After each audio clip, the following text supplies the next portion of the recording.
j'espère que vous allez bien, par la grâce de notre Dieu, divin sauveur, Yahushua, Yamashia, Jésus-Christ, mort pour nos péchés, mort pour que nous soyons libres de marcher dans la présence de Dieu, dans l'amour de Dieu. Et ça, c'est Jésus-Christ qui nous le permet. Merci Seigneur. Je prie, Père, dans le nom de Jésus, que ça soit vraiment dans ta présence, que nous passions des moments d'amour et d'édification en enseignant tes enfants comment agissent les sorciers pour vous bloquer. Aujourd'hui, je vais m'attarder sur les différents attaques maléfiques, spirituelles maléfiques que peuvent se servir certaines personnes, des femmes, des hommes, pour nous lier. On va parler du vaudou. Qu'est-ce que le vaudou ? Entre autres. Qu'est-ce que le vaudou ? Le vaudou, c'est une religion incorporée de beaucoup d'éléments mystiques. C'est un peu curieux. C'est populaire en Haïti, mais attention, le vaudou aussi est en France et ailleurs dans d'autres pays. Et elle a été développée par des esclaves africains qui vénéraient leurs ancêtres. Ils vénéraient leurs ancêtres qui ont quitté la terre. Voilà, ils les vénéraient parce qu'ils étaient morts. Et ils sont devenus l'objet, ces ancêtres qui sont morts, de culte, d'adoration concernant ceux qui le faisaient. C'est une adoration, donc le vaudou, on peut dire que c'est une adoration ancestrale. Les âmes qui ont quitté leur terre, les membres de leur famille, leur rendent hommage encore, afin d'obtenir une faveur. Ils rendent hommage à des morts pour obtenir une faveur. Bien évidemment, cette faveur ne peut pas être bénéfique puisque les gens sont morts. Puis la parole de Dieu déclare, je le rappelle, ne parlez pas aux morts, fuyez les morts. Les morts sont aux morts et restez avec les vivants. Donc voilà, ça c'est juste une parenthèse. Ils veulent obtenir une faveur, une protection de leurs ancêtres décédés et pour les diriger dans le vaudou. Alors, leur Laos, qu'est-ce que c'est leur Laos? On entend souvent dans le vaudou, hein, le Laos. Qu'est-ce que c'est le Laos? Mais c'est un python d'adoration. Voilà ce que c'est le Laos. C'est un python d'adoration. Ce sont des esprits des ancêtres, des esprits familiers, ce qu'on appelle les esprits de famille. Et ce sont, et oui, je vous le donne en mille, des esprits familiers, des démons. Eh ben oui, vous savez, les démons, ils sont partout, hein. Les démons sont dans le monde spirituel, il y en a partout, on ne les voit pas, parce que Dieu n'a pas permis que nos yeux naturels puissent voir ce qui se passe dans le spirituel. J'ai un témoignage d'une sœur qui avait demandé à Dieu de voir les choses dans le naturel. Elle avait fait un témoignage, quand elle sortait, elle voyait plus les êtres humains mais avec des démons. Tellement il y en a. Parce que les êtres humains que vous voyez, le collègue ou peu importe les gens qu'on croise dans le marché et ailleurs, vous savez pas ce qu'ils font la nuit. Ils font peut-être des pactes avec Satan. Et du coup, forcément, ça transforme leur physique et ils deviennent horribles. Et ils font très peur. La parole de Dieu déclare que quand Dieu a chassé Lucifer sur la terre, il est descendu avec un tiers des anges. Un tiers des anges déchus. Et ces anges déchus sont devenus des démons, comme vous le savez. Mais attention, avec Dieu, il y a 3 quarts d'anges, ce qui veut dire qu'ils sont beaucoup plus nombreux. Ceux qui sont avec Dieu sont plus nombreux que ceux qui sont avec Satan. Et ça, c'est important de le rappeler. Et leur maître désigné comme l'être divin est appelé le vaudou, V-O-D-O-U, vaudou. Il représente l'humanité devant leur créateur, les déesses. Le grand maître d'Ambala Wefo, il est le chef de là-haut. Et il est symbolisé par un python ou un boa constructeur. Les pythons, ça c'est comment les repérer, les pythons sont toujours connectés avec les esprits familiaux, toujours connectés, c'est les pythons. Les adorateurs sont dans un grand état de furieuse extase. On les voit, ils sont en train de danser, ils sont en train de s'exciter, ils sont en train de presque d'extase. Et ils utilisent la musique, le rythme intense et l'incantation mystique qui élève ces esprits par des moyens. Les adorateurs se préparent eux-mêmes afin d'être habités par eux. Ils veulent être habités par les esprits familiers. Et c'est pour ça qu'ils font ces danses, ces cultes rythmiques pour être habités par des esprits maléfiques. Vous savez, c'est quelque chose. Et ensuite, ils manifestent dans leur corps, comme une fois qu'ils ont récupéré l'habitat, dans leur habitat les démons, ils manifestent, ces gens-là, leurs mauvais desseins, leurs mauvais désirs, et ils deviennent... Les prêtres ou les prêtresses vaudou deviennent des interprètes de la hausse. En parole, ils exécutent leur volonté. Ils sont des occultismes et démoniaques. Ils utilisent la magie, la sorcellerie, les drogues, les intoxications, qui les mettent dans un état de zombie, qui les conduisent à faire tout ce que la hausse a demandé. C'est la hausse qui dirige. Et cet état est provoqué par la combinaison des hypnotiques et des herbes causant leur hallucination. Vous savez, le vaudou, c'est encore une drôle de saloperie. Excusez-moi de le dire. C'est encore une drôle de saloperie, mais je vous rappelle qu'en Jésus-Christ, nous sommes plus que vainqueurs. Faut jamais oublier, moi je vous enseigne pour que vous ayez une révélation du satanisme, de la sorcellerie, pour les repérer quand vous les voyez. Mais n'oubliez pas, dans tout ce que je vous dis, que Jésus-Christ a tout accompli à la croix. Il a tout accompli, il a tout écrasé, les dominations de Satan. Il a tout écrasé. Mais il faut encore le savoir, il faut encore proclamer sa bénédiction, il faut encore aller vers Jésus. Vous savez, il y a plusieurs étapes. C'est bien de savoir. C'est bien de savoir à ceci, mais si vous ne faites rien pour aller vers Jésus, ça ne sert à rien de savoir. L'objectif, c'est d'aller vers Jésus. Qu'est-ce que sont les sites d'attaque du vaudou? V-A-U-D-O-U. Comment savoir si je suis attaqué par le vaudou? Eh bien, écoutez, c'est simple. Si vous vous voyez nu dans les rêves, si vous avez des pensées extrêmes, des pensées suicidaires, et il y en a même qui arrivent à se suicider sur la terre, vous savez, la sorcellerie générationnelle, ça impacte encore nos propres enfants aujourd'hui. C'est sérieux. Il faut vraiment réaliser que, ne vous dites pas, moi je suis libre, je suis chez moi, j'ai rien fait à personne, je fais pas de sorcellerie. Mais vous savez pas, le piège en fait, et c'est là où Satan prend un kiff, c'est que il sait très bien que vous êtes chez vous. Vous n'avez pas envie de savoir si votre arrière-grand-père, votre arrière-arrière-grand-mère a donné sa vie au vaudou, ou à Satan, ou a fait des pactes maléfiques. Mais ce qu'il faut que vous compreniez, s'il y a quelqu'un dans votre famille qui a joué avec la sorcellerie, avec des choses extrêmes, ça coule sur les descendants. C'est ça le piège. Ça coule sur les enfants, les enfants. Et c'est pour ça qu'il faut vous réveiller. Et en vous réveillez, il suffit d'une personne qui donne sa vie à Jésus pour sauver sa famille. C'est important. Si vous avez des pensées de confusion chaque jour, une pensée de confusion, de malheur qui se répète régulièrement dans votre esprit, attention. Si vous avez des pensées comme si vous viviez la vie d'une autre personne, et cela est comme si vous viviez contrairement à la vie que vous deviez vivre, attention, danger. Si vous entendez des voix comme étant folle ou fou, ou autre chose, et vous dites que vous êtes fou, attention, porte ouverte et danger.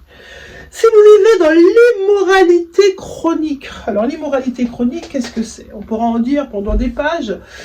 L'immoralité chronique, c'est coucher à tire-larigot avec tout ce qui vous saute dessus, tout ce qu'il y a autour de vous. La cousine, la copine du copain, le pote du copain, la vache du voisin. Voilà. Je vais m'arrêter là, je vais pas aller dans la bestialité, mais l'immoralité chronique, c'est coucher, tous les week-ends changer de nana, tous les week-ends changer de mec, coucher à l'école, coucher au travail, coucher à l'hôtel, coucher partout, coucher à gauche à droite, avec qui que ce soit, avec des objets, avec des animaux, coucher, ça s'appelle l'immoralité chronique. Alors si vous êtes dans cet état-là, il y a une sorcellerie sur votre tête, il y a une sorcellerie générationnelle sur votre tête, et attention danger, hein, parce que là, quand on vit comme ça, croyez-moi, Satan il prend un kiff et il vient il vous tourmente. Satan il vous tourmente, jour et nuit vous êtes tourmenté par Satan. Jour et nuit, vous entendez des voix, il y a des portes qui claquent, il y a des portes qui s'ouvrent, il y a des verres qui tombent, il y a des choses qui volent. Forcément, quand on a ce genre de vie, c'est comme si vous ouvrez la porte. Allez, Satan, tu rentres. Allez, c'est toi, c'est ta maison, rentre. C'est pareil, hein. Quand on a ce genre de vie à coucher à gauche, à droite avec Pierre, Paul, Jacques ou n'importe quelle chose immonde que Dieu a dit que c'était une abomination de la parole, ne vous attendez pas à voir des anges balader dans votre maison, hein. Ce ne sera pas des anges, hein. Ce sera vraiment des démons. Hein. Et puis vous vous tourmentez jusqu'à votre mort. Hein. Alors il serait temps de vous réveiller, de donner votre vie à Jésus.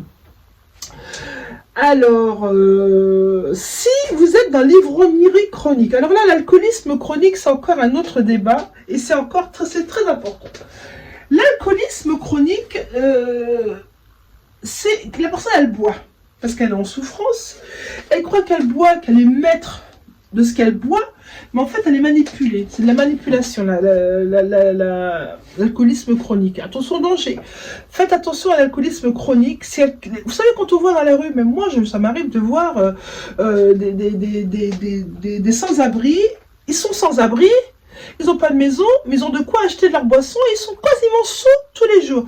Mais c'est de la sorcellerie, il y a un blocage, il y a un lien, il y a un esprit, il faut prier pour eux. Si vous êtes dans ce cas, je prie dans le nom de Jésus de vous délivrer de tout alcoolisme chronique. Et puis de toute autre chose également, mais je prierai pour vous à la fin. Vous êtes très pauvre, si vous êtes dans une extrême pauvreté. Vous savez, la pauvreté, c'est pas celui qui travaille, après avoir payé son loyer, il lui reste peut-être 50, 100 euros pour finir le mois. Ça, c'est pas ça. C'est pas de cet extrême dont je parle.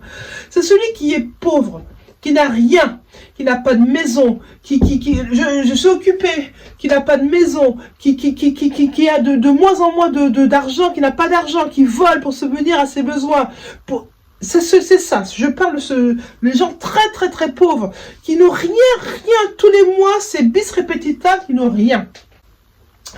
Voyant, alors attention, celui qui voit et parlant avec des morts, ça, sorcellerie. Hein. On n'a pas à voir des morts, on n'a pas à parler avec des morts, sorcellerie.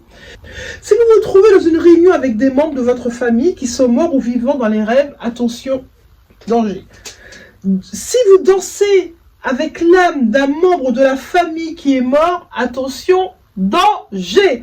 Sorcellerie. Être habillé de façon bizarre dans les rêves, danger. Ramasser des vieilles pièces d'argent à terre, danger, sorcellerie. Marcher ou travailler dans un environnement sale, danger. Voir et jouer avec des serpents en rêve, ou souvent parler avec un serpent, sorcellerie. Avoir des courbatures dans tout le corps régulièrement au matin, danger, sorcellerie, mari de nuit, femme de nuit, attaque de nuit. Maladie chronique, danger, sorcellerie, fatigue excessive, danger. Se retrouver dans une forêt ou une brousse, danger. On a certainement dû, si vous incarnez votre grand-père ou votre grand-mère, vous répétez ce que vos arrière-grands-parents ont fait. Le diable, il a, d'une manière juridique, il a accès à votre vie. Jouer avec une poupée ou parler avec une poupée en rêve, danger. Avoir quelque chose qui bouge ou promène dans votre corps, Dieu arrive toujours, mais toujours, à sauver celui qui veut être sauvé. Ça, je veux bien que vous compreniez ça. Satan ne gagne pas. Satan gagne seulement si vous le laissez gagner. Si vous laissez Satan gagner et gérer votre vie, c'est lui qui gagne. Parler très souvent avec des animaux et des oiseaux dans vos rêves, danger. Avoir un maître qui vous apparaît dans vos rêves, danger. Être souvent comme dans une cérémonie de rituel et parmi des personnes vêtues traditionnellement et tachées au couvert de boue, faisant des sacrifices, sorcellerie. Dans le vaudou, on peut utiliser un poulet pour invoquer l'âme d'une personne. Et si quelque chose de mauvais arrive à ce poulet, cela se reflète automatiquement dans la vie de la personne concernée. Vous vous rendez compte comme la sorcellerie, ça peut avoir des impacts incroyables. Si par exemple la patte du poulet a été brisée pendant ce rituel, la personne où qu'elle se trouve reçoit le même mal. C'est-à-dire que si vous êtes à 500 000 km d'avion de celui qui fait le sacrifice de vaudou à votre rencontre et qu'on casse la cuisse du poulet, là où vous êtes, vous avez votre cuisse cassée aussi. C'est terrible. Il n'y a que le sang de Jésus qui protège ce genre de choses. Les aiguilles, les couteaux et les lames sont des instruments de destruction dans la religion du vaudou. Attention, danger. Lorsqu'une statue, une figurine, qui représente l'individu est liée, automatiquement cette personne l'est. Lorsqu'une image taillée peut représenter quelqu'un, c'est-à-dire que moi je prends une photo, d'une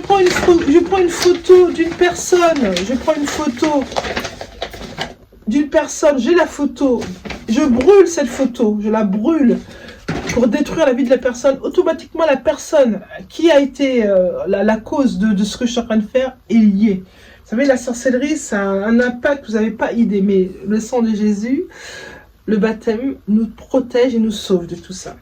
Lorsqu'on dépose un objet très lourd sur l'image taillée qui représente l'individu, il ressent automatiquement un poids qui l'empêche de bouger là où il est. C'est incroyable. Vous savez, Satan, il est mauvais. Hein.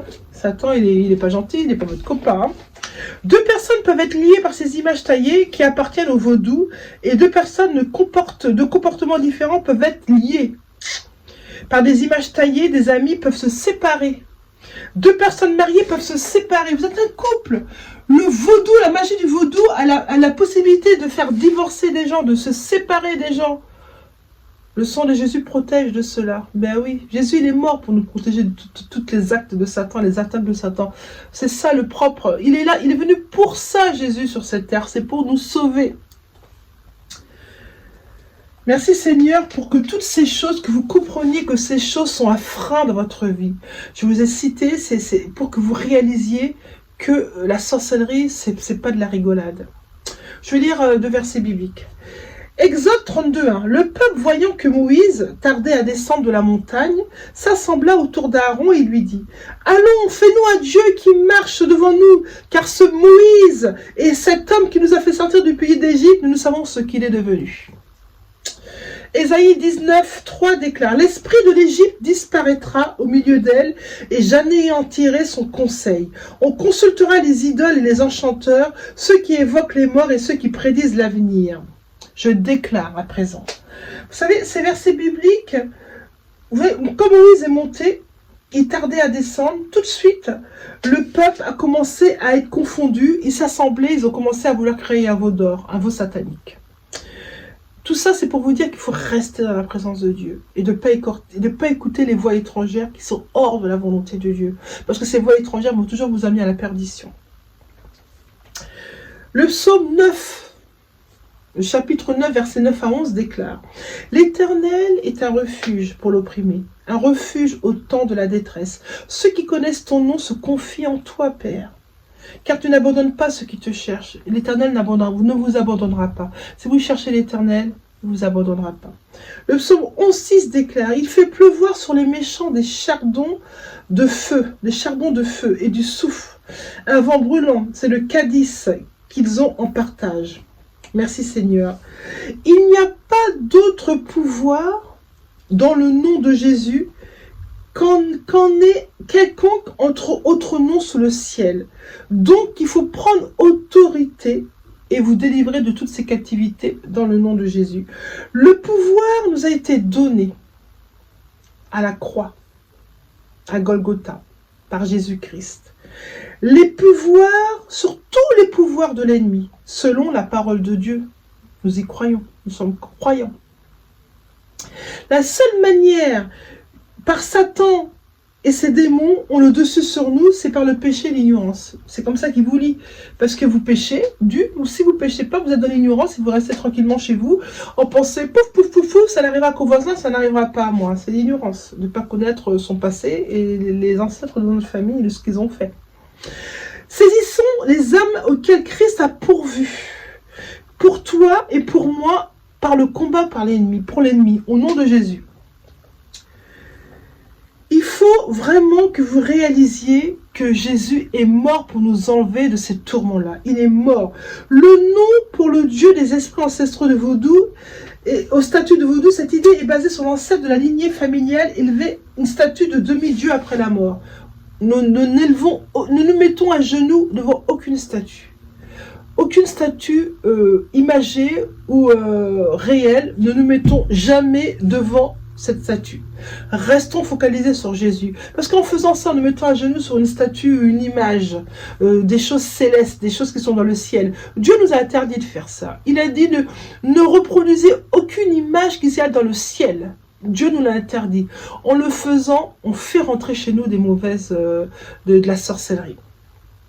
Je vais prier à présent pour ceux qui veulent écouter la fin de la prière. Père, au nom de Jésus, je brise toute malédiction faite par l'entremise de toute image par la sorcellerie ou le vaudou dans le nom de Jésus. Je commande à tout démon de sortir de votre vie au nom de Jésus. Vous sortez maintenant à tout démon qui a dans votre vie. Je demande et je commande dans le nom de Jésus que vous sortez de la vie des bien-aimés dans le nom de Jésus. Vous sortez dans la vie des bien-aimés dans le nom de Jésus. Vous sortez de leur vie. Vous n'avez pas autorité. Christ est mort à la croix pour sauver ses enfants. Vous sortez dans le nom de Jésus. Je vous neutralise, j'arrête vos attaques sur les enfants de Dieu. Vous arrêtez dans le nom de Jésus. Père, au nom de Jésus-Christ, je brise toutes les racines consacrées contre votre destin, par le système judiciaire et celui qui est impliqué par le jugement divin. Je commande à ces esprits de vous quitter maintenant, dans le nom de Jésus. Je chasse, je rabaisse leur pouvoir et leur contrôle sur vous, dans le nom de Jésus. Et quiconque impliqué dans ces cas que je viens de citer est libéré, dans le nom de Jésus. Vous êtes libérés dans le nom de Jésus. Vous êtes libérés dans le nom de Jésus. Vous êtes libérés dans le nom de Jésus. Père, au nom de Jésus, repentez-vous de toute implication dans le vaudou. Repentez-vous dans toute implication dans la sorcellerie, dans la divination, la conjuration de votre vie ou de celle de quelqu'un d'autre dans votre famille. Dans le passé, repentez-vous. Demandez pardon à Dieu et il agira. Seigneur, je prie que tu pardonnes à tes enfants de ce qu'ils ont fait, des choses qu'ils ont touchées ou de leurs ancêtres. Que tu permettes à tes enfants d'annuler les plans de leurs ancêtres sur leur vie dans le nom de Jésus. J'envoie la paix de Dieu dans votre vie. Tout est accompli par Christ à la croix. Nous ne devons pas avoir peur. Mais attention, vous devez être vigilants, savoir ce qui se passe. C'est avec le savoir et la connaissance que les choses sont déblayées et sont arrêtées dans le nom de Jésus. Amen. Au revoir.